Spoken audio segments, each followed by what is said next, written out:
la resiliencia.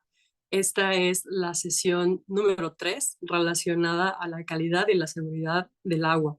Como saben, este curso es una colaboración entre la Organización Panamericana de la Salud, el Global Consortium de Climate and Health, el Instituto Interamericano para la Investigación, la Organización Meteorológica Mundial y la Oficina de las Naciones Unidas para la Reducción del Riesgo de Desastres.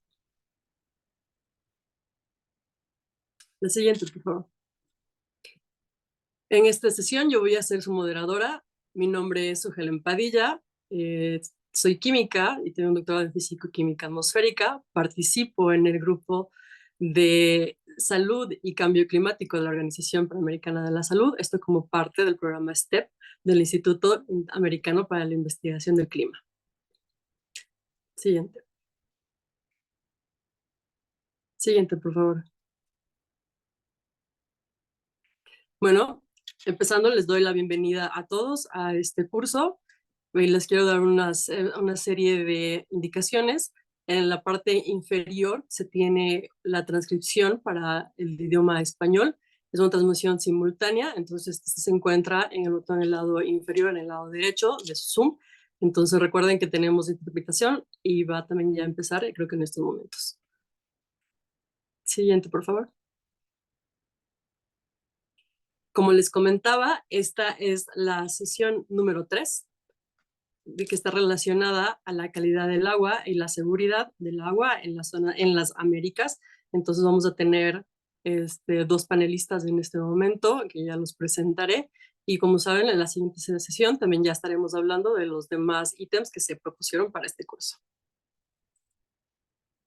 Siguiente, por favor.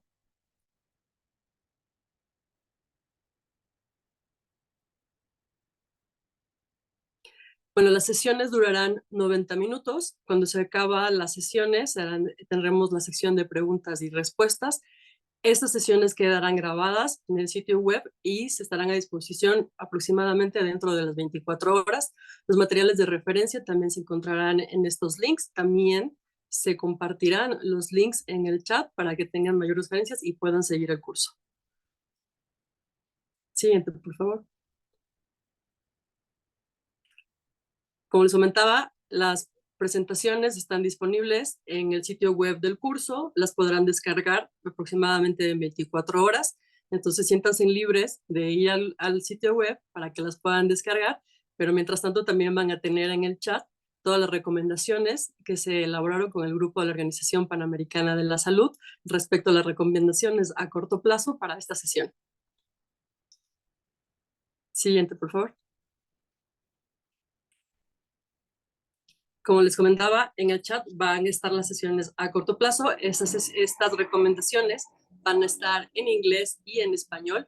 Ya Haley nos va a ayudar a compartir esto en el chat, pero lo pueden volver a ver en la página web. Todo el material va a estar disponible y lo van a poder descargar. Siguiente, por favor. Bueno, voy a presentar a nuestros panelistas, empezando con agradecerles su presencia y para estar aquí en esta sesión número 3.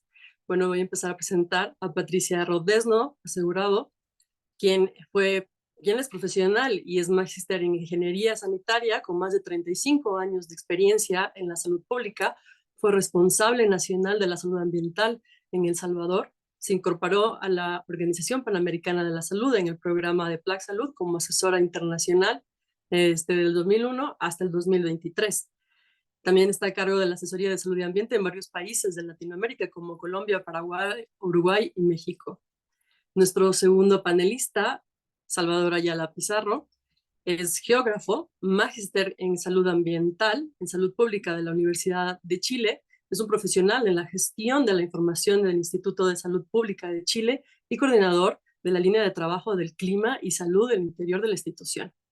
Entonces, de antemano, les agradezco su presencia, que nos puedan apoyar en este curso, agradeciéndoles también las presentaciones que nos van a dar. Y vamos a empezar con nuestra primera panelista. Siguiente. Muchas gracias. Buenos días a todos. Voy a presentar primero mis archivos. A ver.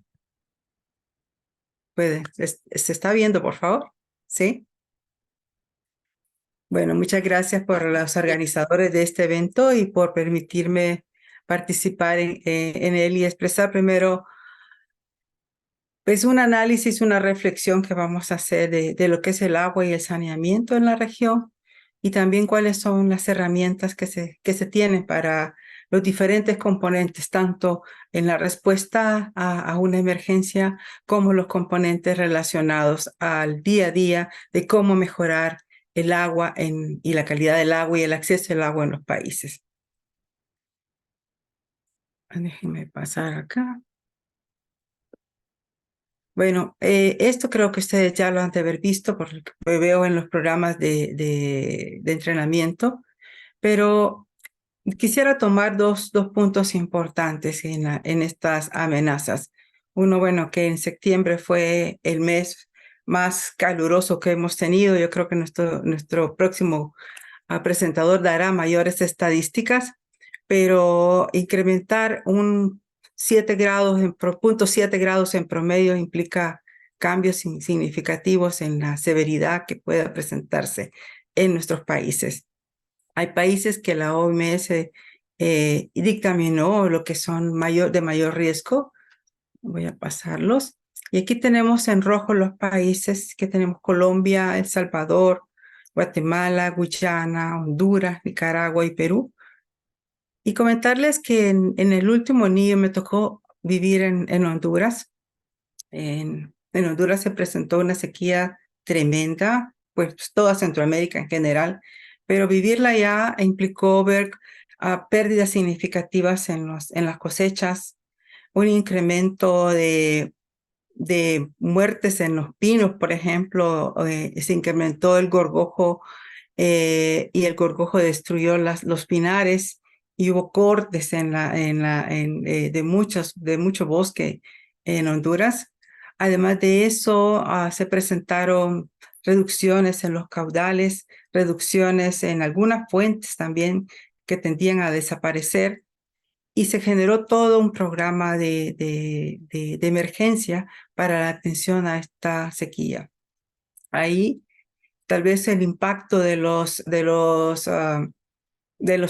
anteriores problemas de emergencia como el Mitch logró tener una mayor coordinación. La organización hacia emergencias se da bastante rápida. Hay mesas de cooperantes, para cada uno de los temas.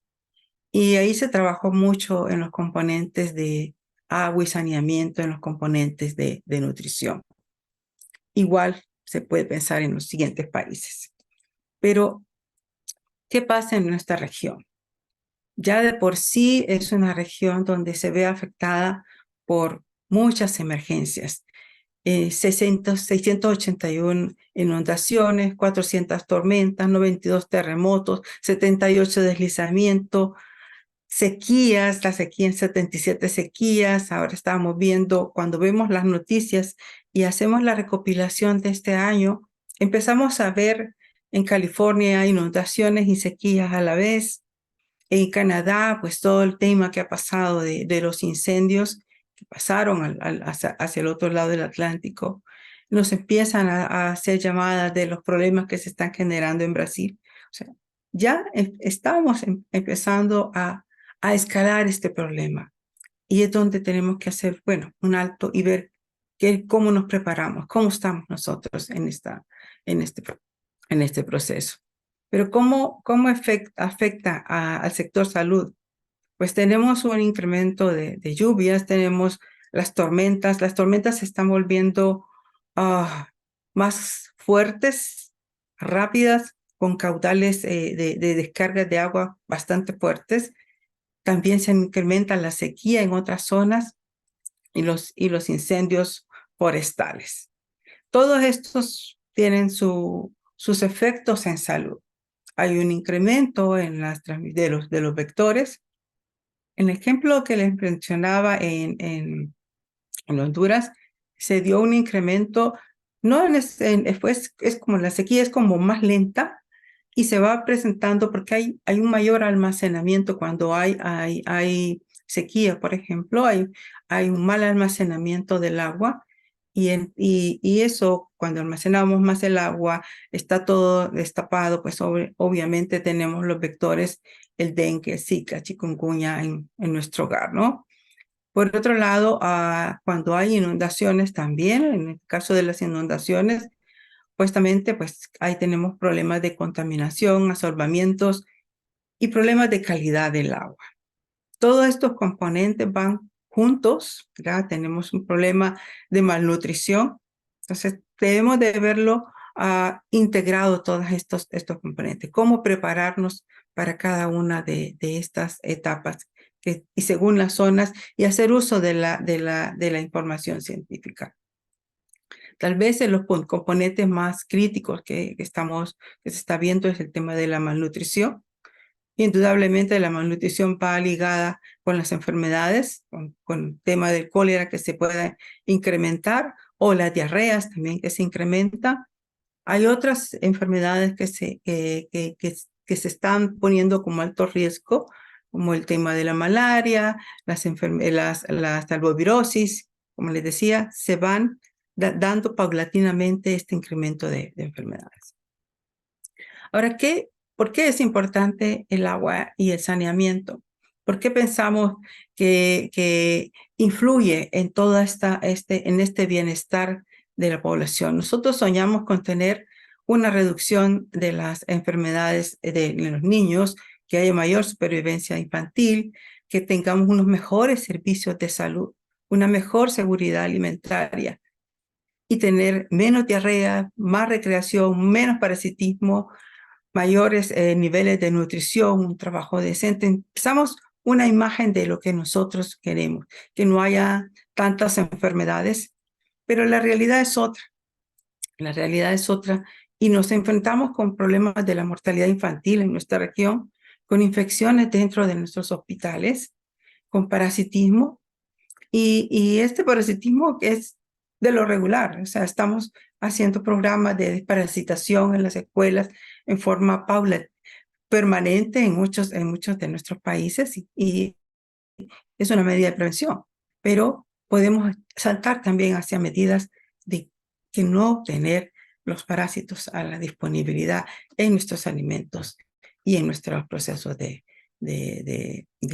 calidad ambiental, ¿no? Tenemos que reducir los niveles de diarrea y podemos influir en lo que es reducir la contaminación si hacemos las cosas de forma adecuada. La OMS sacó un documento para los profesionales de salud y sacó datos importantes en cuanto a las enfermedades infecciosas relacionadas mucho por esta presión. Tenemos un cambio climático, tenemos una urbanización acelerada. En Centroamérica es una de las regiones más urbanizadas del mundo. También es una de las regiones más inequitativas y también tenemos este crecimiento poblacional influye en todas las enfermedades también que estamos teniendo. Y tenemos también entonces enfermedades infecciosas que generan altos riesgos como la muerte infantil que les mencionaba, las diarreas, las enfermedades tropicales, tenemos los problemas de enfermedades desatendidas, el problema relacionado con la sepsis en los hospitales. Y también tenemos los riesgos asociados con los químicos en el agua potable. Hay unos que se pueden generar porque el agua ya tiene en su estado natural arsénico y flúor. El flúor que puede ser beneficioso en pequeña dosis, puede ser malo en grandes dosis. Entonces eso puede ser un punto importante en los países, saber cómo estamos en estos contaminantes. Pero también tenemos otros, y ahí me tocó ver todo el tema de plaguicidas, por ejemplo, el uso intensivo de plaguicidas en la región, que no te da una afectación en en el momento, sino que es en el tiempo que te va afectando la salud. Entonces, tenemos que trabajar en esos componentes y saber qué está pasando en el agua con estos componentes. Y obviamente esto impacta, como les decía, en el bienestar, en el desarrollo económico, en las condiciones incluso de seguridad y paz en la región. Ya se están generando conflictos por el agua.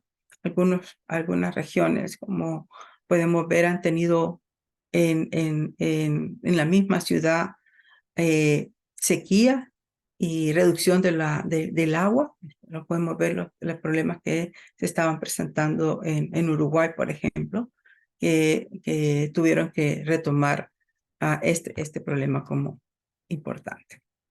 También en el tema de resistencia de antimicrobiana, en el tema de prevención y control de enfermedades, en todos estos componentes está el agua y saneamiento. Si logramos tener lo que sueña las Naciones Unidas, un acceso universal al agua y saneamiento, podemos reducir el uso de antibióticos, podemos reducir este problema de diarreas y reducir los tratamientos en las personas. También el uso profiláctico en el parto, ya de por sí se da en muchos de los países. El 90% de las mujeres a nivel global, esos son datos de la OMS a nivel global, dan a luz por vía vaginal, pero reciben antibióticos en todo el proceso hospitalario. Las muertes neonatales se pueden considerar y también pensar que también se están dispersando en las aguas residuales bacterias o genes resistentes. Y ahí tenemos que ver cómo estamos en los tratamientos también de aguas residuales. ¿Qué está pasando también en nuestros hospitales?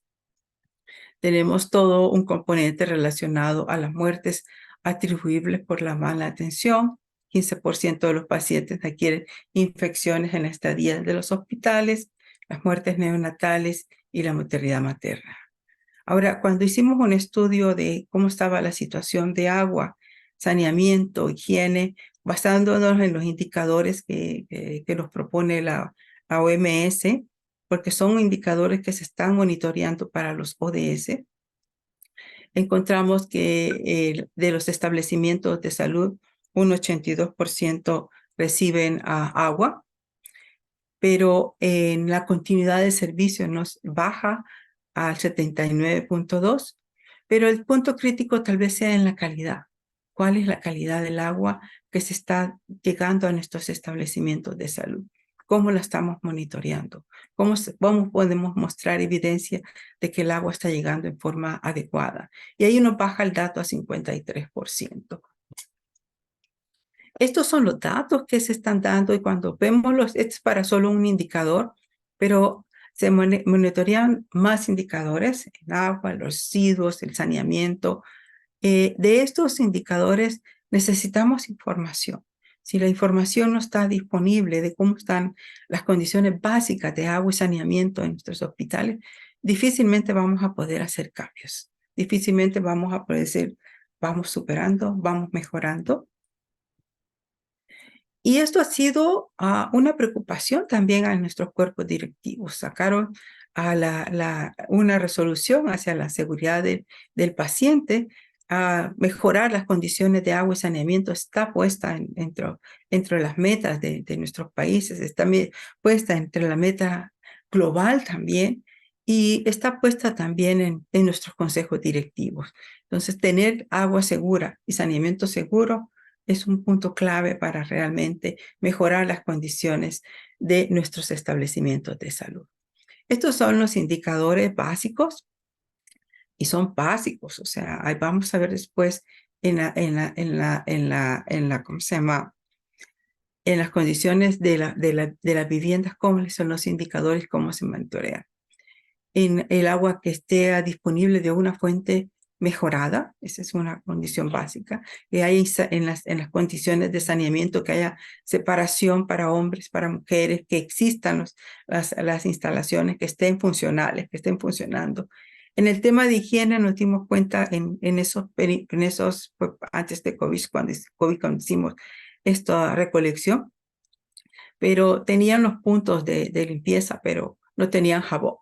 Entonces, ahí era importante, bueno, este es un indicador que se recopila, que tenga agua y jabón para la higiene y el lavado de manos.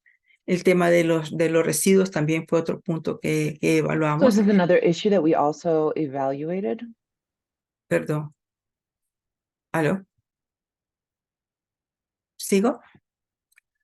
Sí, por Entonces, favor. sorry. Estos son los indicadores y lo que se sueña llegar con las ODS, llegar a una disponibilidad y una gestión sostenible del agua y el saneamiento para todos, o sea, para el agua, el acceso universal para el 2030 y que la población gestione de manera segura estos aguas. Pero ¿qué es gestionar de manera segura? Y ahí nos cambiaron los indicadores. En la general, la gente llega hasta el saneamiento básico, que no tenga servicio, que en las fuentes que se tomen no estén protegidas, que tenga que acarrear el agua, va subiendo a que tengas el agua en el chorro. Pero gestionado de manera segura, ese es otro nivel, para que tenemos que ir viendo. Es que sea continua, que sea de calidad, y ahí es donde entramos con los problemas que se nos presentan. Estos son los valores que yo quiero presentar, que vean que es un monitoreo global, que no es un monitoreo específico, va para prioritarios las viviendas, prioritarios los establecimientos de salud y prioritarias las escuelas. Pero ¿qué nos está pasando? Vemos que la población con servicios gestionados de forma segura, únicamente estamos con el 80% de la población, ¿está bien? Pero vamos a ver después que este valor no va creciendo en el tiempo para llegar a la meta. Y que la población de los servicios de saneamiento tal vez sea el punto más crítico, el 49.2% que está ligado a un tratamiento efectivo de las aguas residuales.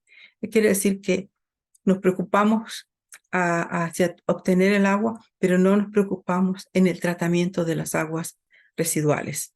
Y esto es un punto crítico para todos. Aquí vemos en la gráfica cómo esto se mantiene en el tiempo, que no hemos desde 2010 cambiado este crecimiento hacia mejorar los servicios de agua de forma segura. Tenemos dos guías importantes, la guía de calidad del agua y la guía de saneamiento. La guía de calidad del agua se va actualizando paulatinamente, pero tiene desde el 95 que salieron, si no me equivoco, han ido actualizando las diferentes versiones, las diferentes ediciones y cambiando y actualizando hacia los nuevos riesgos o las nuevas tecnologías encontradas.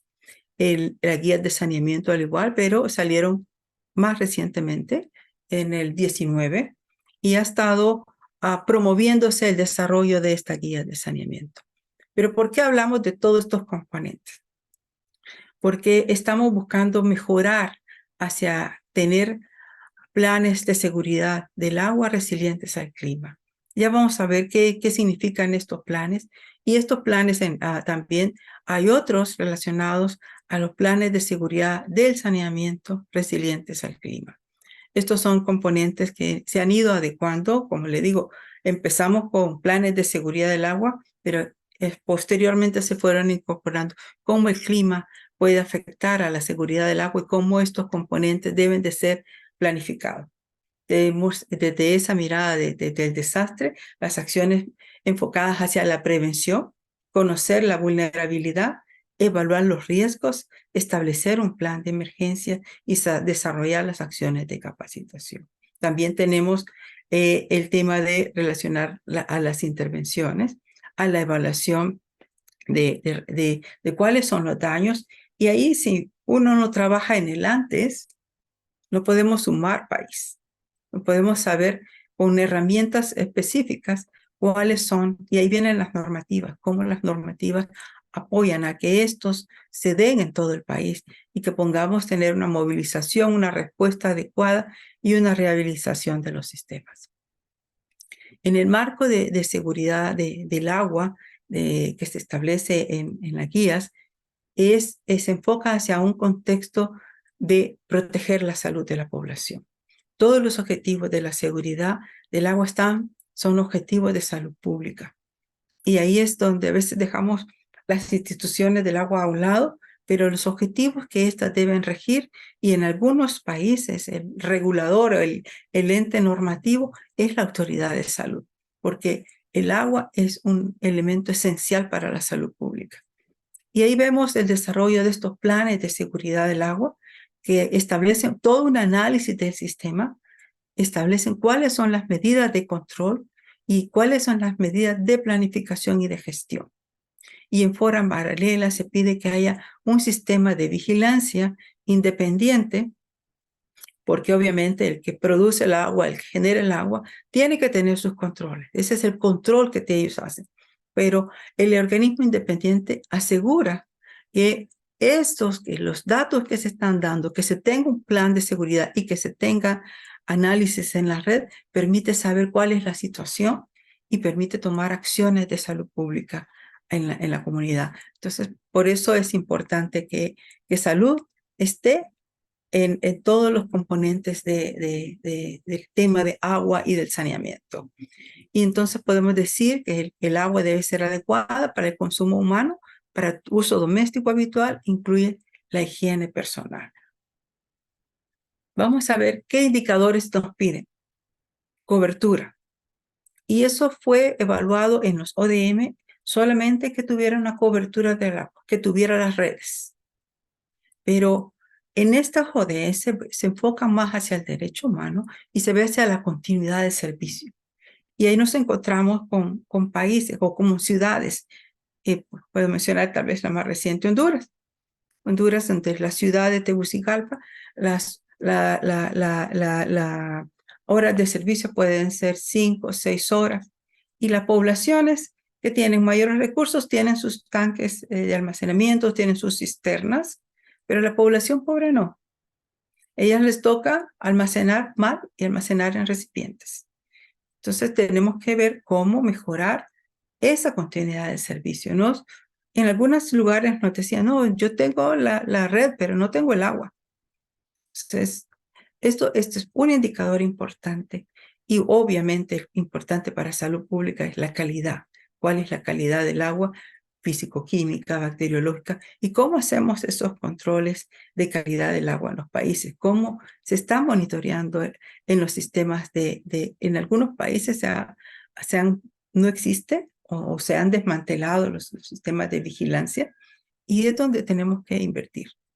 ¿Cómo está la situación de la vigilancia de la calidad del agua en los países?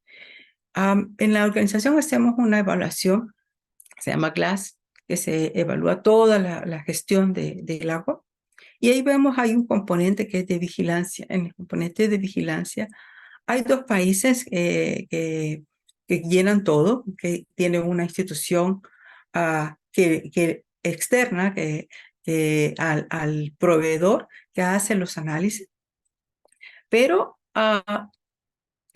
vemos los colores. Que realiza no es suficiente, o si se realiza pero no se utilizan los datos, y si se realiza aquellos que sirven, que vemos más en rojito, para la planificación y la toma de acciones. Tenemos 2 países que dieron todos los puntos urbanos, rural, que se realizan este tipo de mediciones, fue Colombia y Cuba.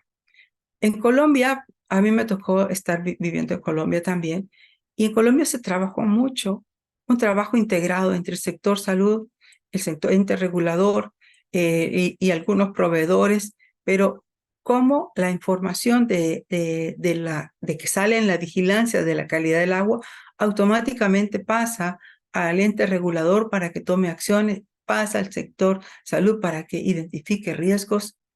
Ahora, nos hace falta todo un trabajo de enlazar estos resultados de vigilancia para incluirlos en todos nuestros análisis de riesgo.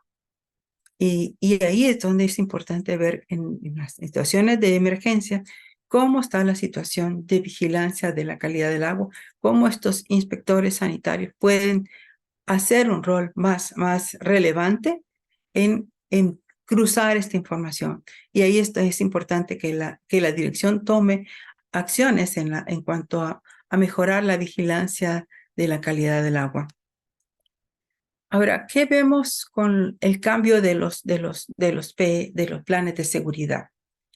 Que antes se pensaba más en monitorear la red, en monitorear cuáles son los puntos comunes, los puntos críticos, el punto más alejado. Sí es importante, pero también se releva más también la inspección sanitaria. ¿Cuáles son los puntos críticos cuáles son los riesgos en estos puntos críticos, y ya no se queda a trabajar solamente en el sistema, sino que trabajar también en la cuenca, porque en la cuenca se generan muchos problemas críticos y sobre todo ahora que estamos con todas las emergencias extremas, vemos que muchos los pasos para el agua pasa por quebradas, vienen de los puntos más alejados, hay roturas, hay daños, pero también hay riesgos, los riesgos cotidianos que se pueden dar por una deforestación y los riesgos que se pueden dar relacionados a los eventos climáticos, ¿no? Entonces, todo esto afecta el sistema. Y estuve, me acuerdo, en una charla que daban en Estados Unidos, si no me equivoco, en Missouri, San Luis, Missouri, que ellos habían analizado que podían tener una avenida máxima en tal año. Hicieron todas las medidas de protección porque podían inundarse, que les podían inundar todo su sistema. Y el año que les tocaba, pues no hubo esa medida máxima. Dije, bueno, gastamos todo esto y no hubo la medida máxima. Pero el siguiente año sí. Y si no hubieran hecho esas inversiones, no hubieran tenido problemas en las ciudades. Entonces, vemos cómo los elementos de prevención y de cómo el uso de la información, que sin duda lo vamos a ver más adelante, sirve para poder hacer un análisis de riesgo, tomar las medidas de controles en los sistemas y planificar para poder controlar las condiciones de los sistemas y para poder dar también una respuesta. Nosotros hacemos todo un esfuerzo para mejorar la calidad del agua. O sea, llegamos finalmente con el vaso y lo tomamos. Pero obviamente, finalmente descargamos en el retrete y no sabemos a veces en las ciudades qué pasa. Esto va hacia los suelos, esto va hacia nuestros alimentos, hacia el riego, el riego hacia los cuerpos de agua y al final con grandes concentraciones de descarga, pues obviamente son riesgos. Y también va hacia las plantas de tratamiento de aguas abajo.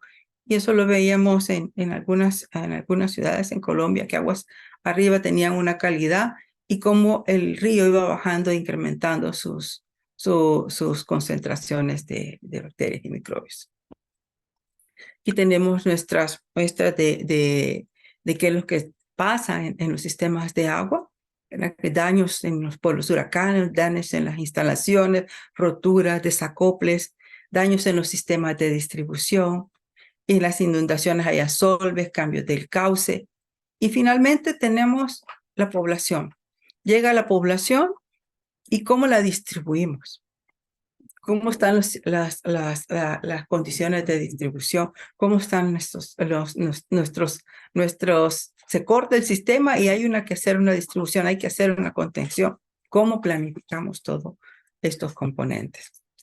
Igual para la sequía, aunque esta sea lenta, hay una disminución de los caudales, hay unos niveles de agua, disminución de los niveles de captación, hay racionamiento del agua, obviamente, porque no tienen la suficiente capacidad y tratan de llegar, por lo menos hasta que llegue la siguiente lluvia. Hay necesidades para el suministro de camiones cisternas. Y en alguna ciudad, si no me acuerdo, fue en Bolivia que tuvieron un problema serio de sequía en el Alto. Buscaron camiones cisternas y buscaron de todo tipo de camiones. Pero ahí también hay que buscar que no sean camiones que hayan llevado hidrocarburos, por ejemplo, o que no hayan llevado temas con contaminantes o cualquier tipo, sino que tiene que ser. Hay normativas, yo se las estoy dejando guías para la distribución. En los enlaces van a encontrar diferentes guías para emergencias, porque ocurren diferentes riesgos en algunos lugares.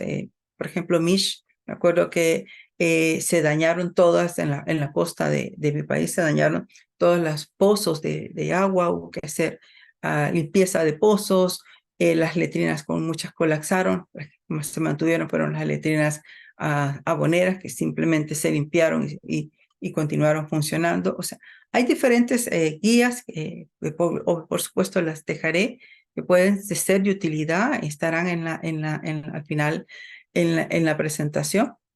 Y aquí, bueno, pues obviamente seguimos analizando si tenemos un buen análisis de la vulnerabilidad, podemos hacer física o operativa y organizativa, podemos tener unos mejores planes de respuesta a emergencias y desastres, ¿no? Debemos poner a saber, porque a la hora que hay una emergencia, ¿a quién llamar?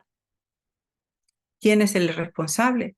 Hay recursos asignados para la emergencia.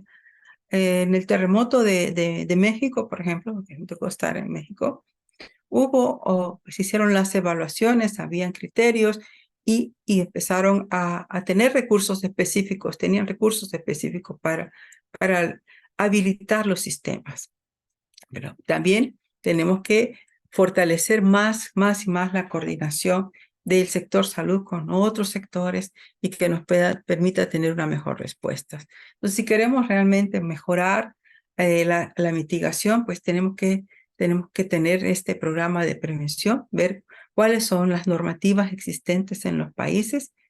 Como les digo, hay algunos, el tema de respuesta a emergencia algunos tienen dentro de las normativas y se obliga por ejemplo, en Colombia, en la guía en la normativa de calidad, se pedía que los sistemas deberían de tengan su planes de emergencia, y eso pues evita cuáles serían en estos planes, quiénes son los puntos más prioritarios. El sector salud debe ser un punto prioritario en esta dotación de agua cuando sí no llegar a tener agua en sus establecimientos, si la dotación es mayor. Ahí tenemos que ir buscando estos enlaces, ¿no? Saber cuáles son los catastros de las redes, los manuales, o sea, todo el sistema que esté organizado, cuántos vehículos disponemos, cuáles son las medidas de control, cuáles son los costos, y finalmente viene qué tal lo hicimos y cuál es el programa que tenemos para evaluar. En salud pública también quisiera destacar también los aportes de evaluar de riesgos en salud pública del agua suministrada en los sistemas públicos es clave, y ahí es importante que tengamos datos de nuestro sector salud. ¿Cuáles? Por lo menos decía, bueno, en nuestros establecimientos debería tener un comparador, unos datos mínimos y saber cuáles son la situación del agua en estos establecimientos, cuál es la situación en la comunidad, hacer las medidas correctivas si son necesarias y hacer este programa de vigilancia de la calidad del agua, ¿verdad? Vinculada a lo que es la salud pública.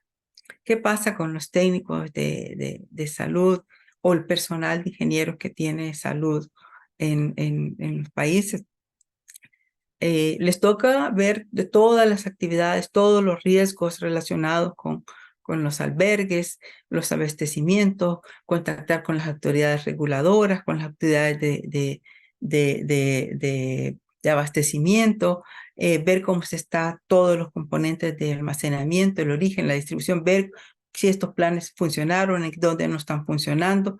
Esas son como medidas preventivas de verificación. Verificar si la calidad se está dando en cada uno de los componentes del sistema, hacer notificaciones, lo ideal es al regulador, que el COE o el programa el grupo de trabajo hacia la emergencia sepa cuál es la situación de calidad del agua, cómo están los componentes, ver que hay agua y ver cuál es la calidad del agua que se da en los albergues, que haya un almacenamiento adecuado, que haya una manipulación adecuada, que existan las acciones de higiene, los mensajes. Por ejemplo, ¿cuáles son los mensajes que debo de tener para una inundación, para una sequía? Y yo me acuerdo que las de promoción en emergencias de los terremotos decía, bueno, necesitamos mensajes relacionados con agua y los terremotos y bueno, ¿qué podemos decir? Al final estaban bueno, estos son los mensajes claves, estas son las acciones que tenemos que hacer claves. Todo eso tiene que estar bien definido, escrito, porque a la hora de las emergencias todo pues se puede generar desorden, ¿no? ¿Y cuáles son los mensajes que tenemos que dar a la comunidad? También son claves y tenerlos preparados con antelación de tal forma que podamos hacer un cambio en las informaciones. Yo quisiera presentarles también que tenemos herramientas en la organización. Tal vez la más conocida para todos en el área de emergencias y desastres ha sido el tema de hospitales seguros, ¿verdad? Pero también tenemos herramientas, hay cursos virtuales, hay documentos donde nos podemos ver cómo desarrollar planes de seguridad del agua, cómo trabajar en planes de seguridad de saneamiento. Y ahí hemos hecho capacitaciones enfocadas a estos dos componentes en toda la región. Involucramos al sector ambiental, por supuesto, al sector regulador, a los proveedores que puedan hacer todo este trabajo y como herramienta preventiva, ¿no? Hacemos una concientización preventiva. También en agua en establecimientos de salud, trabajamos con los indicadores de OMS para cuáles son los indicadores básicos, más los indicadores relacionados más avanzados, enfocados también a la resiliencia al clima en los establecimientos de salud. Y también tenemos el WashPress, que es otra herramienta, perdón, me he conectado, me va a descargar. Otra herramienta enfocada a cuáles son los insumos necesarios o las medidas para una emergencia de desastre. También tenemos el curso de limpieza y desinfección, que se enfoca a tener un programa de limpieza en los hospitales. Y como les decía, también hay un protocolo para estos indicadores que ustedes ven, todos están ligados del Watch Fit o del curso. También hay un protocolo que sepa que incremente la información de cuál es la situación de nuestros establecimientos de salud. Y obviamente esto nos permitirá estar mejor preparados para una respuesta ante emergencias y desastres. Bueno, te he sacado una bibliografía donde ustedes pueden sacar datos e información, profundizar en la información relacionada con agua y saneamiento.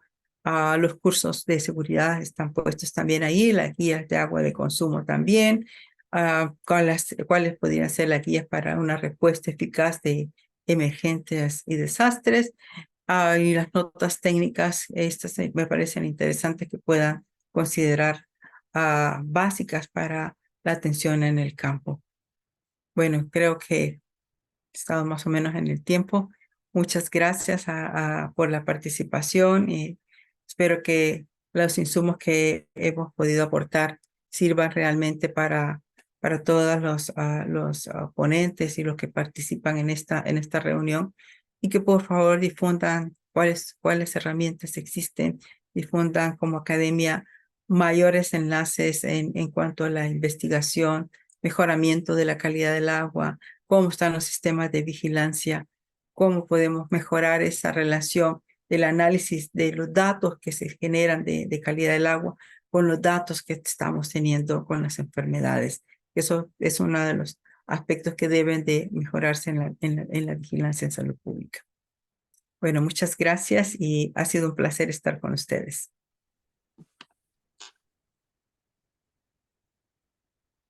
Gracias, Patricia. Quizá podríamos dejar de compartir la pantalla, por Ahorita favor. estoy en eso. Gracias, muchas gracias, Patricia. Muy interesante la presentación, sobre todo muy informativa, muy importante exactamente la calidad de los datos, sigue siendo un problema. Entonces, también esta parte de la salud pública, que la seguridad del agua ya es un problema de salud pública, eso nos recuerda que realmente existe un problema en la región. También gracias por recordarnos esta de la vigilancia de la calidad del aire, tomando en cuenta la comunicación efectiva, exactamente.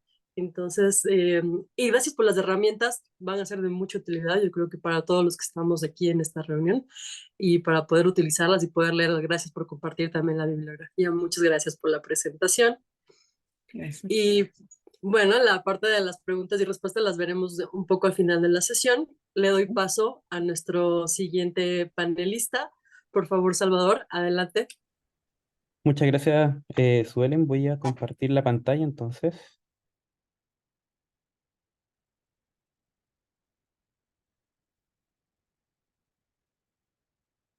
Perfecto. Bueno, para comenzar también agradecer a la doctora Patricia Segurado y su presentación, porque la presentación que yo también tengo está relacionada con la calidad del agua, el saneamiento, pero también está muy relacionada con lo que son la calidad de los datos, así que espero que sea de su gusto. Bueno, como clima y salud, como un tema amplio en donde también se encuentra todo lo que es el fenómeno del niño, nosotros vamos a tratar de proponer a través del Instituto de Salud Pública una herramienta o quizá una medida de adaptación que pudiese aportar ante toda esta problemática. Inicialmente, que yo sé que este tipo de imágenes se ha visto muchas veces, y es muy repetida en todo lo que es cambio climático, pero ya van a entender por qué el contexto. Si bien todo lo que tiene que ver con el cambio climático lo tiene que ver el IPCC, que es esta organización intergubernamental, en su sexto informe de evaluación del año 2022, ellos generaron estas proyecciones, estos escenarios futuros de temperaturas, desde un escenario pesimista hasta un escenario optimista. ¿Qué tiene que ver esto o cómo uno pudiese ir abordando esto? Nosotros siempre hemos intentado que todas las políticas públicas a nivel mundial o todos los estados intenten regular o intenten por lo menos controlar lo que es el aumento de la temperatura superficial media del global a 1,5 grados. Pero esos 1,5 grados, a pesar de que pudiese controlarse, ese aumento igual difiere en sus efectos de manera territorial, lo que dificulta la adaptación porque la adaptación no pudiese ser para todos de la misma manera. Y todas estas modificaciones de temperatura van a impactar en salud. ¿Y cómo van a impactar en salud? Bueno, yo creo que ya lo han visto desde muchas perspectivas. Pudiesen impactar tanto en enfermedades infecciosas, afecta el desarrollo de algunos patógenos, modifica el comportamiento del ser humano, etcétera, etcétera. ¿Qué es lo que está sucediendo en Chile? Aquí yo tengo los datos hasta el 2021 porque hasta hace un poquito salió el reporte del 2022, pero ¿qué es lo que está sucediendo en Chile a grandes rasgos? A nivel país, se está viendo y se está evidenciando que desde el año 60 en adelante está aumentando la temperatura máxima, eh, y todo esto se refleja, por ejemplo, en el gráfico que ustedes pueden ver en el de la sector izquierda inferior, cómo se comportan las anomalías de temperatura máxima nacional y nosotros ya hasta el 2021 llevábamos 11 años consecutivos de años cálidos. Todos los años se está haciendo cada vez más cálido, más cálido, más cálido. Y en el gráfico de la derecha ustedes pueden ver cómo ha sido la evolución de la precipitación anual. Y en este caso, en Chile, todos los años están siendo cada vez más secos. Nosotros ya llevamos casi 15 años de anomalías negativas de déficit de precipitación a nivel nacional. Sin embargo, este año 2023, que no lo coloqué acá porque todavía no salen los reportes del año 2023, como estamos bajo el efecto del fenómeno del niño, a diferencia de gran parte de los países de Sudamérica que están con sequía, Chile sí tuvo lluvias. Y esa lluvia ayudó bastante porque se está considerando que el año 2023 es un año normal en cuanto a lluvia. No estamos teniendo antiguamente en nuestro país, cuando se daba el fenómeno del niño, era mucha lluvia sobre lo normal. En este caso, para este año, estamos, por lo menos se está llegando a la normalidad a la fecha, que es la normalidad climática que debiese tener el país. Y un poco más, se está superando un poco más. Sin embargo, ¿qué es lo qué es lo que sucedió? Que generó, si bien trajo consigo precipitaciones, pero la trajo de una forma distinta, con temperaturas mayores. Y eso repercutió gravemente en el aspecto salud y en el aspecto de la emergencia y desastre, porque nuestro país, al ser un país cercano, muy cercano a la cordillera de los Andes, que es nuestro límite con Argentina, cae mucha nieve. Sin embargo, como tenemos el fenómeno del niño que trajo lluvia con temperatura un poco más alta, no cayó nieve y solamente cayó agua y eso generó muchas inundaciones y muchos problemas afectando a cientos de miles de personas. ¿Qué es lo que se espera ahora para el verano? Porque las lluvias se concentran en nuestro país, se concentran en invierno. ¿Qué es lo que se está esperando para el verano? Es que las temperaturas sean aún mayores de lo que se pronosticaban producto del fenómeno del Niño. ¿Y cómo podemos abordar toda esta problemática que ya sabemos, va a generar en cuanto a temperatura, diferencias de temperatura, que va a generar el problema de la humedad o de las precipitaciones, etcétera? Y aquí yo coloco un marco teórico, que si bien existen muchos marcos teóricos de cómo abordar todo lo que viene siendo el clima y la salud, o el cambio climático también y la salud, yo prefiero este. Generalmente lo comparto porque tiene una fácil difusión, es fácil de entender, de comprender, pero también es fácil de entender dónde uno debiese proponer alguna intervención para generar medidas de adaptación. ¿Cómo se ve esto? Se ve que estos grandes tres pilares, que son los efectos del cambio climático, que pueden ser directos, como por ejemplo la inundación o una tormenta, o una sequía, etcétera, una ola de calor, afecta a la salud de forma directa, pero también pudiese afectar de forma indirecta a través de la calidad del agua, que es algo muy importante y que lo acaba de indicar la doctora Patricia. Una inundación va a generar problemas en la calidad del agua, una sequía también genera problemas en la calidad del agua y en el uso de suelo, etcétera, etcétera, y esos efectos, tanto directos e indirectos, van a generar impacto en la población. No obstante, ese impacto en la población difiere del tipo de población porque existe vulnerabilidades diferentes. La vulnerabilidad de la población y la capacidad de adaptación es heterogénea dentro de un país. Entonces, estas dinámicas sociales, tanto sean biológicas como por ejemplo, o el sexo o la edad, también difiere si la calidad del estatus socioeconómico permite una mayor adaptación. Entonces, si nosotros podemos ver que en todos estos impactos en salud, en el sector de salud, nosotros podemos generar algunas medidas desde la institucionalidad para poder disminuir este impacto y que afecte en menor cantidad a la población. Frente a esto, este año salió un artículo que es bastante interesante sobre los tres grandes desafíos, y lo encuentro bastante interesante porque como que pudieron resumir en solamente tres grandes desafíos todo lo que debiese abarcar el sector salud. Ellos mencionaban que primero se debiese promover las acciones que reduzcan las emisiones de carbono y mejoren la salud. Eso es la menor contaminación, y eso también trae co-beneficio a la población en general. En segundo lugar, también mencionan el desafío de poder construir mejores sistemas de salud que sean resilientes al clima y que además sean bajos en carbono. Y en tercer lugar, ellos mencionan la capacidad de implementar medidas de salud pública para proteger de los riesgos climáticos para la salud. Y en esta categoría o en este desafío nosotros pudimos abordarlo, o lo estamos intentando abordar a través de tres grandes áreas. Digo tres grandes áreas porque pudiesen ser muchas más, pero a veces es mejor tomar grandes áreas para poder llegar a un término de cada una. La primera de ellas, que nosotros nos propusimos como un gran desafío, fue generar una visualización y disponibilidad de los datos. En la presentación anterior se hacía mucho énfasis también en la calidad de los datos. Pero la calidad de los datos, al menos desde la institucionalidad pública, debiese ser también un deber el poder compartirlo. Se levanta el dato, este debiese ser de calidad, pero también se tiene que poner a disponibilidad de todo quien lo quiera utilizar. Es una medida de transparencia activa. Entonces nosotros nos pusimos ese deber de poder visualizar datos, pero también de poder compartirlos con toda la comunidad. El segundo es fomentar la investigación. Y el tercero es poder generar capacitación y difusión sobre lo mismo, sobre la misma temática. Entonces, para eso, en el primer gran desafío, que era el de visualización y disponibilidad de los datos, nosotros propusimos la idea, que es una herramienta que aún no hemos podido llegar al lanzamiento, pero que ya está prácticamente por completo, que era generar un visualizador.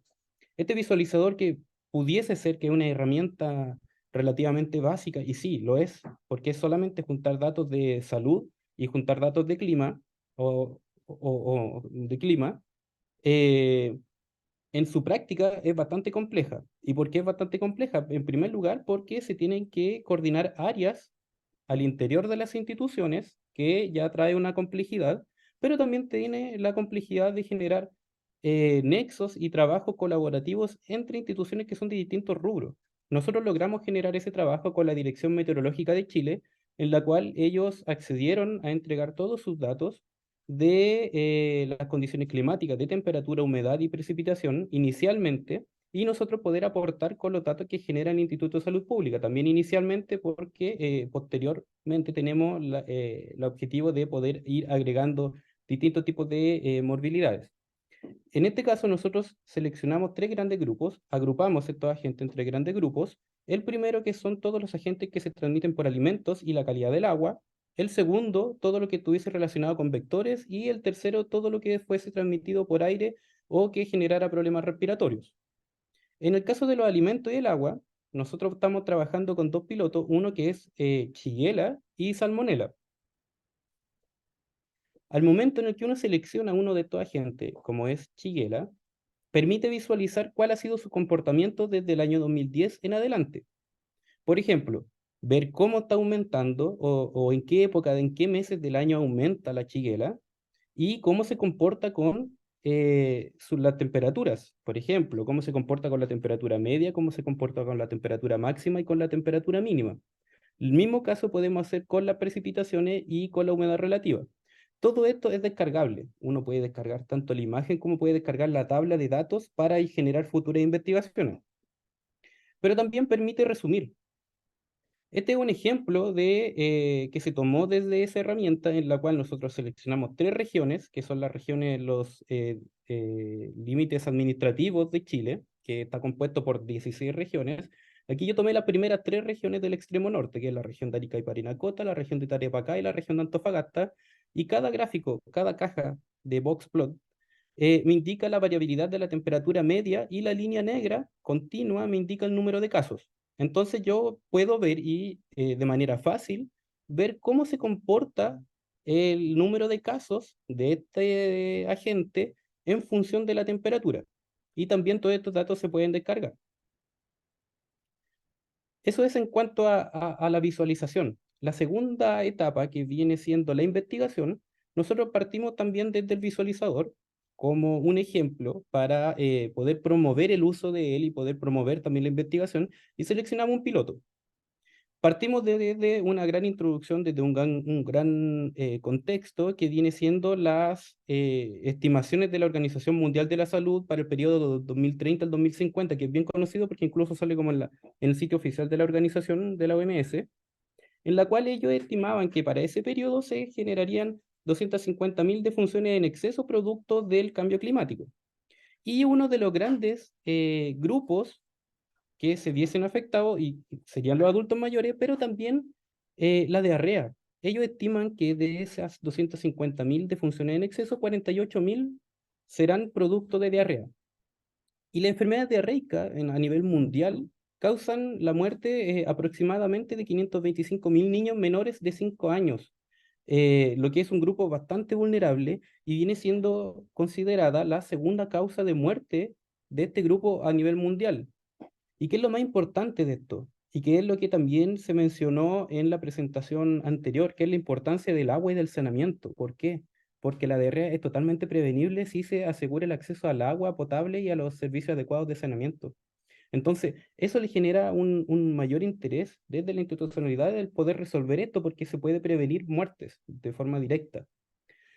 Bajo ese contexto, nosotros elegimos este piloto que viene siendo la Shigella, y la Shigella, que es una bacteria causante de la disentería bacilar, tiene la cualidad de que también tiene una temperatura mínima de crecimiento desde los 6 grados hasta los 45-47 grados, y que se da principalmente en países en vías de desarrollo o de menores ingresos.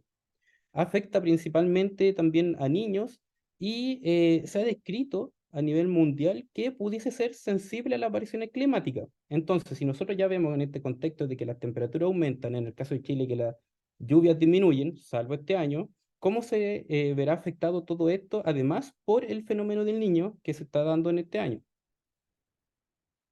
La evidencia internacional nos dijo que el caso de la Shigella o de la disentería bacilar se ve afectado por la temperatura con un aumento de casos entre un 19%, 14,8%, 13,6%, 42%, etcétera. Es bastante, difieren mucho los estudios, pero en su gran mayoría todos dicen que aumentan los casos producto de la temperatura. La mayoría de los estudios son desarrollados en China, por eso como que aparece también el país descrito en bastantes casillas. Entonces nosotros para poder comprobar eso de cómo se comportaba en Chile, tomamos un área de estudio, que es la zona norte, extremo norte, norte y centro de Chile. Ustedes pueden ver en el mapa cómo se compone Chile administrativamente. Y tomamos de la región de Arica y Parinacota, que es la región limítrofe con Perú y Bolivia en el norte, hasta la región metropolitana de Santiago de Chile, que es la región capital, que concentra prácticamente la mitad de la población nacional. También tomamos toda la información desde la Dirección Meteorológica y todo lo que levanta el Instituto de Salud Pública referente a la vigilancia de laboratorio y finalmente realizamos un análisis estadístico para saber cómo se comportaba o qué tanto afectaba en nuestro país. Así se comporta la chiquera en Chile, desde el año 2010 hasta el año 2019, que es el periodo prepandémico, porque en el periodo pandémico se comportó, todos los agentes se comportaron de manera distinta. Vemos que existe una mayor frecuencia en los meses de verano, existe un aumento en los meses de verano y posteriormente una disminución considerativa en los meses de invierno, concentrándose mayoritariamente sobre el 40% de los casos de Shigella se da en niños menores de 10 años, por lo que es un grupo bastante vulnerable y que se debiese prestar también bastante atención, y la mayoría de los casos se da en las regiones del extremo norte, que son extremo norte, aquí les muestro en el mapa nuevamente, Arica y Parinacota, Tarapacá, Antofagasta. Cuando nosotros pudimos observar cuál era el comportamiento en base a tasa, nosotros encontramos que en las regiones del extremo norte, tanto en Tarapacá, Arica y Parinacota y Antofagasta, eran las regiones que han presentado un aumento del número de casos en bastante considerable al comparar con el resto de las regiones, encontrando incluso tasas de 78 habitantes, o 78 casos por 100.000, tanto en Tarapacá o de 44 por 100.000 en Arica y Parinacota. Si nosotros quisiéramos ver luego cómo se comportó eso con las temperaturas, aquí espero que puedan ver también por la resolución que en las regiones del extremo norte, tanto en Arica, Parinacota, Tarapacá o Antofagasta, a medida que aumentan las temperaturas, también aumentaban los casos, al igual que la región metropolitana, pero en una menor medida.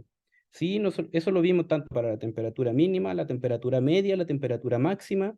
En el caso de la humedad relativa, es bastante confuso los resultados que se obtuvieron, dadas las mediciones que se tienen por ser zonas costeras, bueno, cualidades de cada ciudad. Y en el caso de las precipitaciones, nosotros acá no observamos ninguna relación producto de que en toda la zona del extremo norte en Chile no llueve, llueve prácticamente 1 o 2 milímetros al año. Entonces no se ven.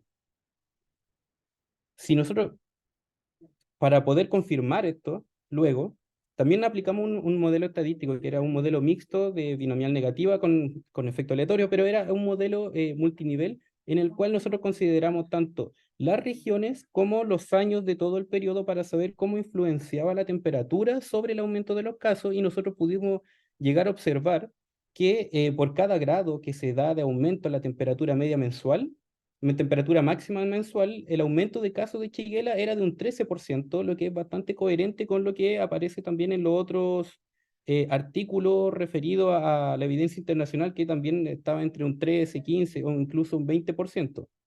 A pesar de eso, si bien esto es algo bien exploratorio y ya lo tenemos más o menos analizado, aún falta analizar otro tipo de componentes, ya sea comportamientos de niveles socioeconómicos u otros que pudiesen afectar. En este año, que es año del niño, esto se debiese ver exacerbado, dado que se proyectan aumentos de temperatura más allá de la normalidad por el fenómeno del niño. Y ya finalmente, como para ir finalizando también este caso de ejemplo, como discusión, si bien falta todavía terminar, porque es un piloto lo de Shigella, falta todavía incorporar nuevos agentes para la visualización, y también falta ir aportando a lo que sería la difusión de datos. Falta también, es necesario poder desarrollar vigilancia continua en lo que sea de clima y salud para que poder generar un monitoreo del impacto del clima, que me genere un insumo para poder ir haciendo proyecciones o poder ir haciendo comparaciones a futuro. Si nosotros tuviésemos, por ejemplo, en este caso, un monitoreo continuo de ciertos agentes en bastante tiempo con las condiciones climáticas. Si nosotros vamos a tener ahora el fenómeno del Niño, nosotros pudiésemos ir viendo y monitoreando cuál ha sido el comportamiento durante el tiempo para poder tomar alguna acción y prevenir, generar una media adaptación.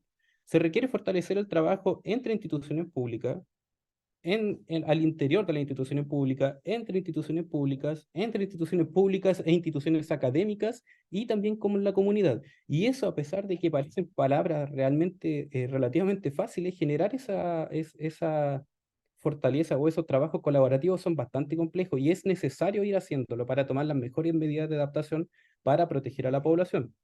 Es necesario también fomentar la investigación en clima y salud para poder también dar un sustento a la política pública que se pudiesen dar en pos de tener mejores medidas de adaptación. Y finalmente, ya para agradecer también la presentación, quería compartir una imagen que la tenía guardada desde el 2020, me parece, cuando comenzó la pandemia, pensando que la pandemia sería algo corto. En cuando se venciera ya el coronavirus, poder hacer frente a lo que es el cambio climático. Duró un poco más la pandemia de lo planificado, pero ya estamos en esta ola, por lo menos en la que se está dando la importancia a lo que es el cambio climático, a los fenómenos climáticos, fenómenos meteorológicos, para poder tomar resguardos necesarios en la protección de la salud. Eso.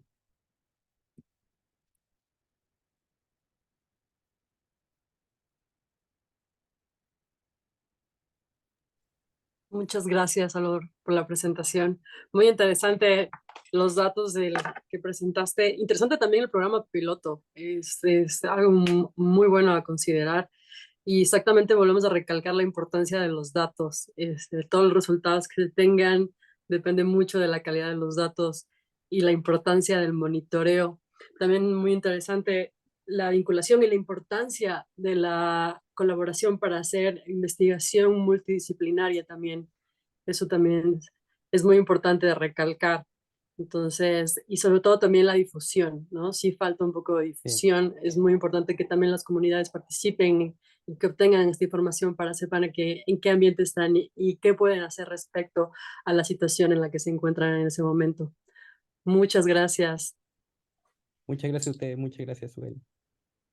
Bueno, entonces vamos a continuar con la sección de preguntas. Entonces voy a empezar con la doctora Patricia. Tenemos algunas preguntas y para poder tomar en cuenta esta Patricia. Ok, Sí. aquí estoy. Ya. Bueno, tenemos algunas preguntas de los asistentes. Entonces, una de Eh, ellas es, ajá, sí, sí, sí, sí, sí. ok, ¿qué es lo que está pasando en la región para no lograr superar el cisma, que quizá la falta de la gobernanza integral y estén involucrados en estos factores? Eh, Nosotros hacemos un ejercicio que se llama la evaluación del sector. Es un ejercicio que se hace en todos los países, se llama GLASS, y ahí se evalúa cuál es la gestión del sector en sí. Y ahí encontramos mucha dispersión, o sea, el trabajo no se hace, mucha fragmentación, y ahí el trabajo no se hace que tenemos que trabajar un poco más de forma integral todos los que participan, el regulador, los proveedores, el sector salud.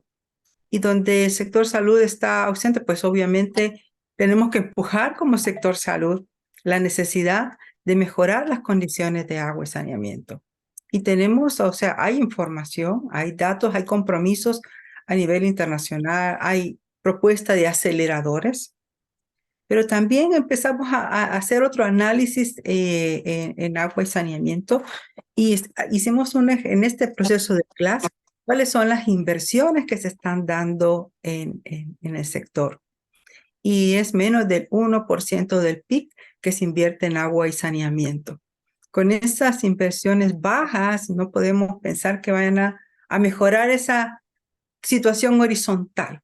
Entonces, estos espacios que empujen hacia la mejora de estas condiciones, que revele cuál es la situación, nos permite hacer ese cambio. Y a veces las condiciones de emergencia pues también se pueden volver unos disparadores. Yo recuerdo que en mi país, cuando empezó cólera,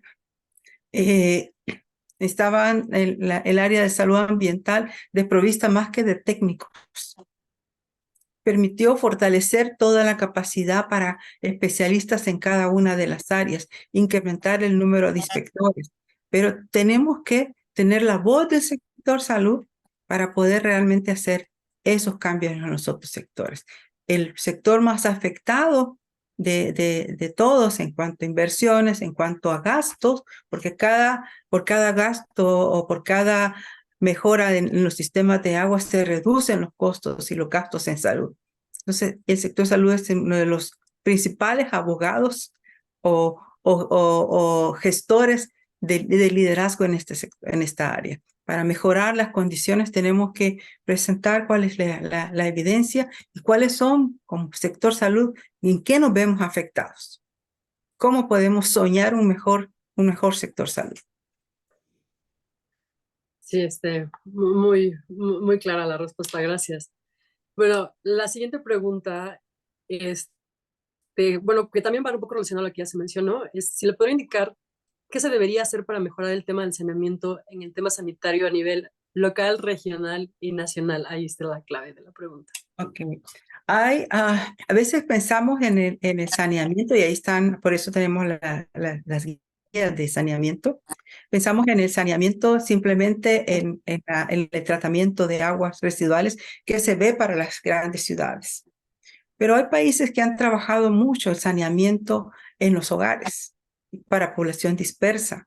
Se han preocupado por esa población en llegar hacia esas comunidades con los tradicionales y con una buena educación sanitaria a la población. A veces pensamos en masificar tecnologías y no pensamos en la educación sanitaria. Y ahí me acuerdo una experiencia que tuvimos en mi país, que se puso todo el saneamiento seco, se puso con una gran infraestructura y después la gente no lo usaba. Porque tuvo que entrar el sector salud a entrar todo el proceso de capacitación para que la población asumiera la tecnología. Porque a veces no es solo tecnología, sino que tenemos que trabajar todo el tema de educación sanitaria para hacer ese cambio. Y ahí estamos resolviendo un problema de salud pública en las poblaciones dispersas, en las poblaciones alejadas. Y no dejamos a nadie atrás, porque a veces pensamos, a veces los números esconden grandes inequidades. Damos los datos grandes de salud como promedios o promedios grandes de agua y saneamiento, pero tenemos poblaciones que no tienen y que no acceden a los servicios. Entonces, hay que hacerlas visibles y hay que trabajar con ellas. Y ahí es donde tenemos que hacer ese trabajo articulado. Importante vincular a la comunidad a esto, sí. Una pregunta que también es muy interesante, que sí se mencionó también en la presentación, es, actualmente se están sentando las preocupaciones de tener exactamente el acceso al agua, pero no se habla sobre las aguas residuales y no se las está tratando, ¿no? ¿Qué generamos como productos de consumo en muchas actividades de uso humano? ¿Se puede profundizar un poco en ese tema? ¿Cuál es el panorama para la región? ¿Por qué algunas ciudades no están tratando sus aguas? ¿Por qué las desechan sin tratarlas? Veamos cómo se evaluaba antes en los ODM lo que era el saneamiento. Cuando el saneamiento se evaluaba que tuviera el alcantarillado o que tuviera su sistema de letrinas. Pero ahora cuando hacemos, lástima, nos enfocamos en toda la presentación hacia el agua, pero hay una mirada también hacia el saneamiento, por eso lo puso como un punto crítico y por eso pongo la guía de saneamiento. Y no basta, tenemos que pensar también en la tecnología y las acciones a nivel local para el saneamiento. Y cómo se están dando las inversiones. Cuando se hace una evaluación de las inversiones entre agua y saneamiento, el rubro de la población o de los gastos se dan hacia el agua. Todos los gastos se dan hacia el agua y el saneamiento es el que se nos queda con menores recursos. Entonces, si no tenemos esos recursos hacia el saneamiento, no podemos hacer ese cambio para mejorar el saneamiento. Tenemos que mejorar esta sensibilidad hacia el tratamiento de las aguas residuales, hacia la necesidad de tenerlo en nuestros países, porque al final es un costo que lo estamos valorando en salud, ¿verdad? En nuestros alimentos, en tener que estar desparasitando, o sea, tenemos que ver todos esta cadena. A la cadena de saneamiento se los puse muy someramente porque el tema que nos habíamos enfocado era hacia el agua, pero no quise dejar de fuera el saneamiento porque también es un punto crítico donde tenemos que acelerar estos componentes, ¿verdad? Pues acelerar que haya acceso a un sanitario para la población, y que sea de calidad. Hay una escalera que tenemos que dice, bueno, el saneamiento es que no lo tenga, otro que lo tenga muy mal y que al final defeque y caiga al río, o sea, un mal saneamiento, o que no se traten las aguas.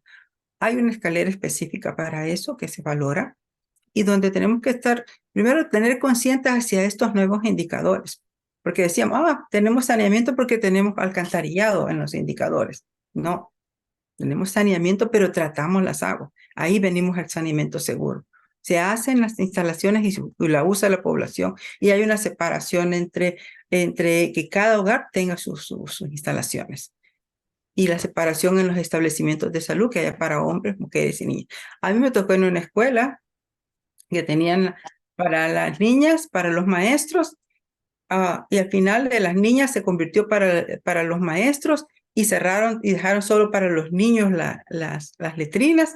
Entonces, las niñas, ¿cómo se quedaban? Entonces, habría que ver esos componentes que son importantes, que son pequeños, pero hacen un cambio. Sí, es muy importante. Sí, gracias. Ahí hablando exactamente de casos específicos o ejemplos, hay una pregunta sobre la región.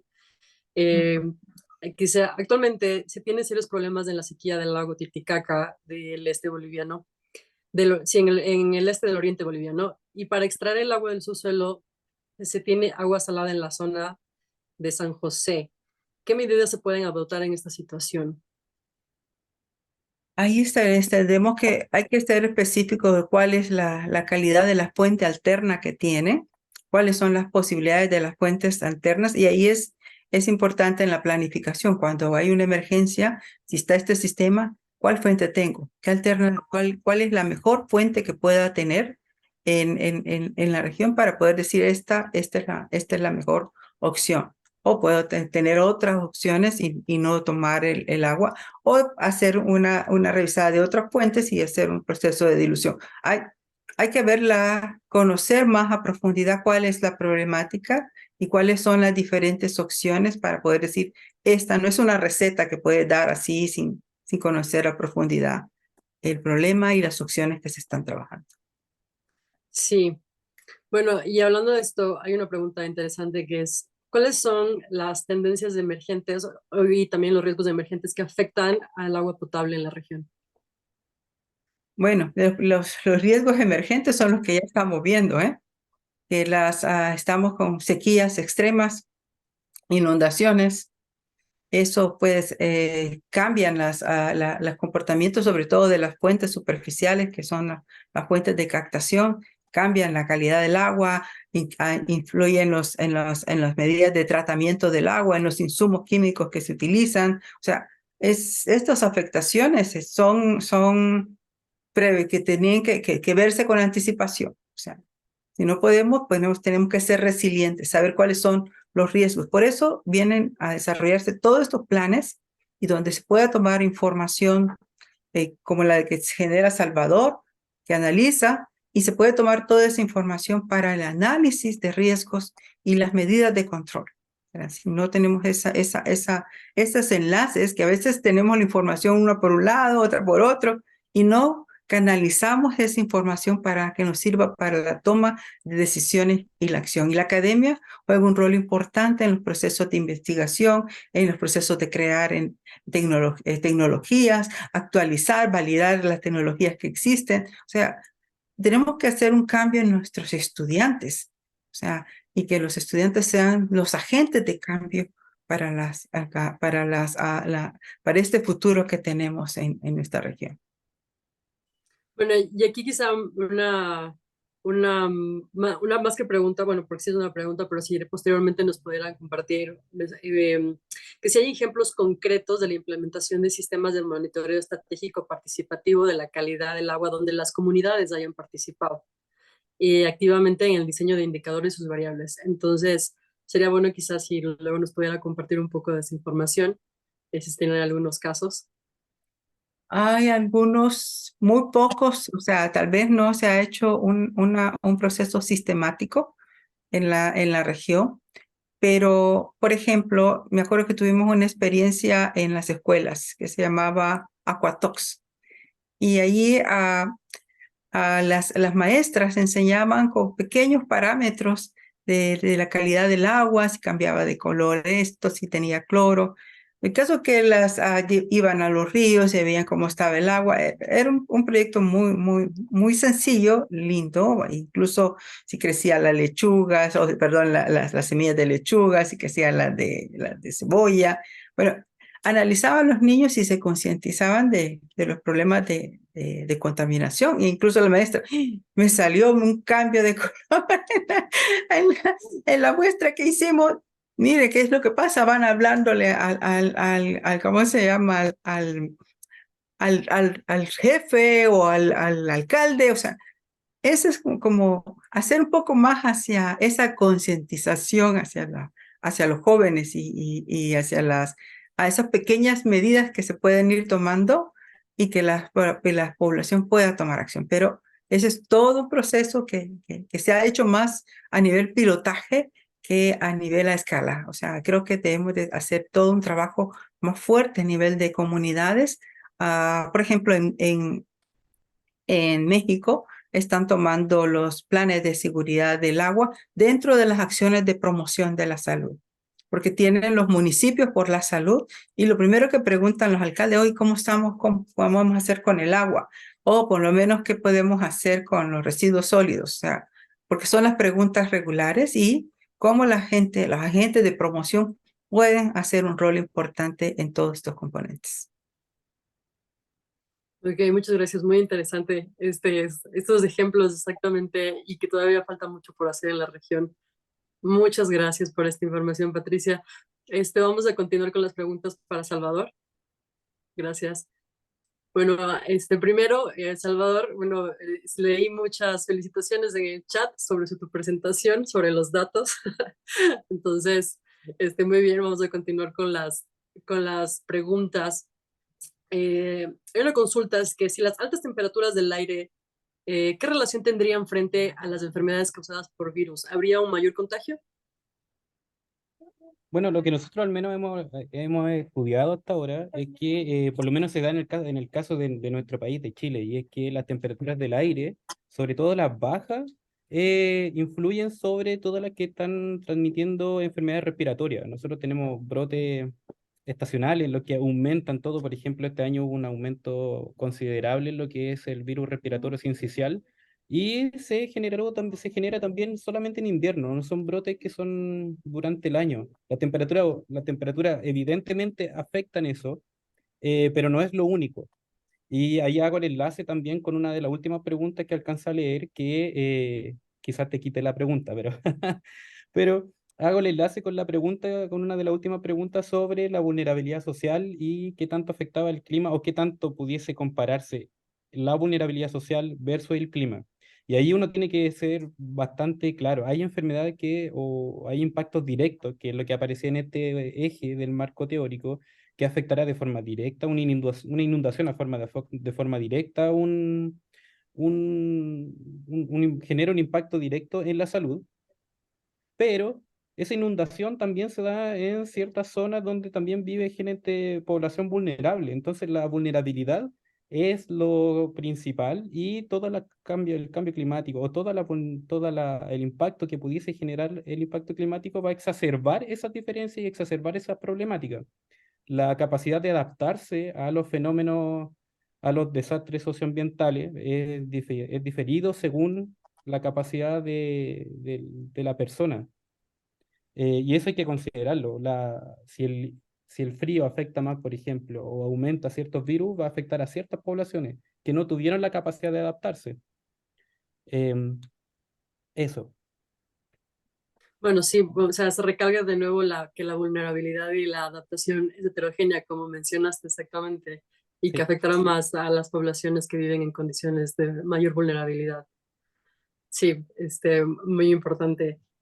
Tengo otra pregunta. Que frente a los análisis desarrollados en tu presentación, es indudable que existen relaciones y teleconexiones entre las variables analizadas, pero ¿cómo esta información ayudará a corregir y superar esas brechas sanitarias dentro del marco de la gestión de los riesgos sanitarios?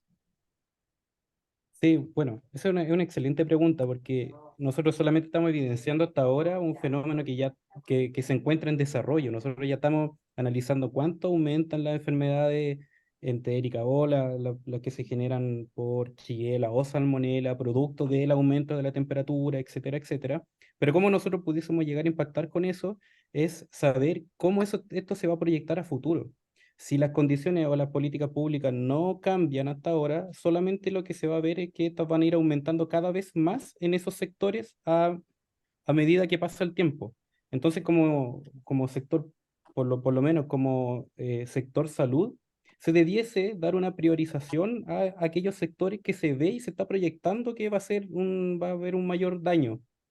Entonces sirve como esa forma para poder priorizar y poder redirigir los esfuerzos, para poder prevenir estos aumentos de impacto en salud.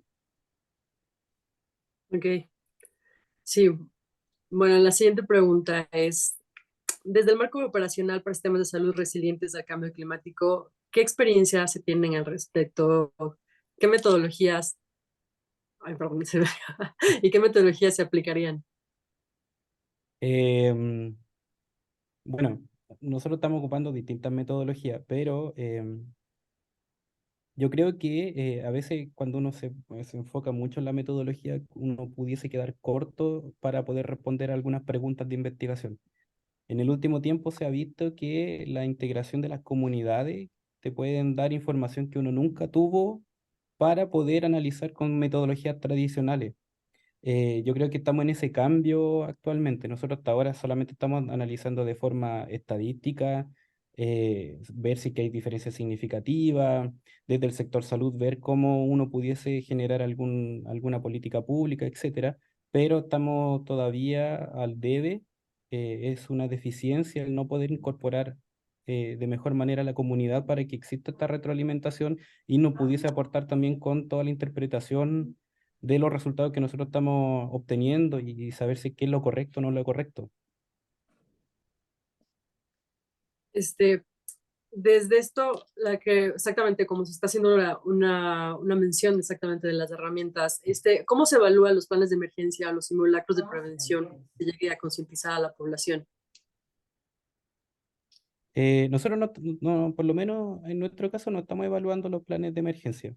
Se está dando eso sí, que existen planes, por lo menos más que planes de emergencia, existen planes de adaptación al cambio climático y a todas las vertientes que pudiesen derivar del cambio climático, pero nosotros lo que se está aportando es tratar de dar evidencia para estos planes sectoriales.